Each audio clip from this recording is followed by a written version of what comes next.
Philippe Candeloro, né le 17 février 1972 à Courbevoie, en France, est une icône du patinage artistique avec 2 médailles de bronze olympiques, 1994 et 1998, et d'innombrables exploits dans sa carrière.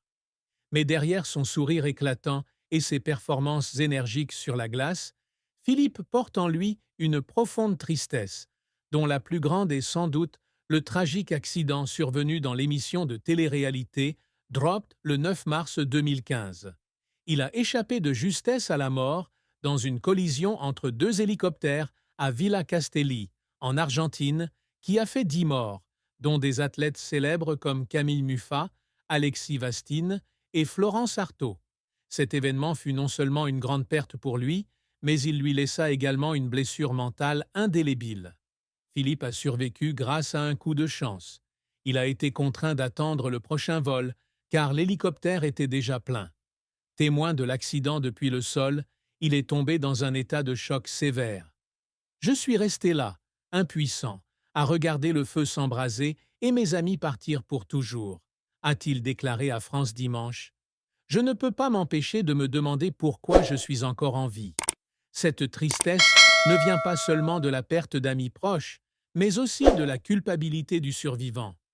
Il a admis un jour que pendant des mois, il avait été hanté par la question « Pourquoi eux et pas moi ?» De longues nuits blanches, des cauchemars de crash d'hélicoptères et des images d'amis en train de tomber l'ont plongé dans une dépression durable, même s'il a essayé de le cacher au public. Une autre tristesse dans la vie de Philippe fut la mort de son père, Luigi Candeloro, un maçon italien qui construisit la maison familiale à Colombes. Bien qu'il n'y ait pas d'informations exactes sur la date du décès de son père, Philippe a partagé une fois dans une interview avec Pure People qu'il avait toujours regretté de ne pas avoir pu passer plus de temps avec son père de son vivant. Mon père est l'homme le plus fort que je connaisse, mais j'étais trop occupé avec la glace et les projecteurs, a-t-il déclaré, la voix remplie d'émotion. Cette tristesse, bien que moins évoquée que l'affaire Dropped, est une blessure silencieuse, un tourment pour ce qu'il a manqué dans la vie de famille pour sa carrière. Le plus grand chagrin de Philippe reste cependant l'accident de Dropped. Non seulement cela lui a enlevé ses amis, mais cela a également changé sa façon de voir la vie. J'ai appris à apprécier chaque jour, mais le prix est trop élevé, a-t-il déclaré un jour à Voici. Cette perte n'était pas seulement une douleur personnelle, mais aussi un rappel de la fragilité de la vie, une obscurité qui était toujours présente dans son cœur, même lorsqu'il souriait à l'écran. La carrière de Philippe Candeloro a été un long voyage rempli de hauts et de bas, depuis ses débuts de patineur à Colombes jusqu'à la gloire olympique et ses années après sa retraite. Il a connu un grand succès, mais a également dû faire face à de nombreux échecs et efforts qui l'ont fait pleurer de joie et de douleur. Philippe a commencé le patinage en 1979, à l'âge de 7 ans, dans une patinoire locale de Colombes. Au début, il aimait nager et plonger, mais une leçon de patinage sur glace a tout changé. L'entraîneur André Brunet a reconnu le talent naturel du garçon et l'a invité à intensifier son entraînement. De membre de l'équipe de hockey, Philippe s'est rapidement tourné vers le patinage artistique, où il a trouvé sa véritable passion.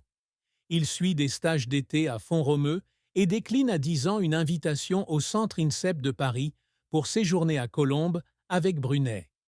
À l'âge de 16 ans, il abandonne l'école pour se consacrer à temps plein au patinage, une décision risquée qui jette les bases de sa carrière. Le premier grand succès de Philippe survient en 1992, lorsqu'il fait sensation aux Jeux olympiques d'hiver d'Albertville, même si une blessure à la jambe cassée l'empêche d'obtenir les résultats escomptés. Mais le véritable point culminant a eu lieu aux Jeux olympiques de Lillehammer de 1994, où il a remporté le bronze avec sa routine innovante, le parrain. Il poursuit son succès avec une médaille d'argent aux championnats du monde de 1994 et devient champion de France 4 fois de suite, de 1994 à 1997. Son deuxième sommet est une médaille de bronze aux Jeux olympiques de 1998 à Nagano avec D'Artagnan, une performance qui met en scène un simulacre de combat à l'épée sur glace. Ces succès lui ont non seulement apporté la renommée, mais ont également confirmé son style unique, alliant art, caractère et audace sur la glace. Cependant, la carrière de Philippe a également connu des échecs cuisants. Il n'a jamais remporté de médaille d'or aux championnats du monde ou aux championnats d'Europe, se contentant généralement de l'argent ou du bronze. Les critiques ont déclaré que sa technique de saut et de rotation n'était pas assez raffinée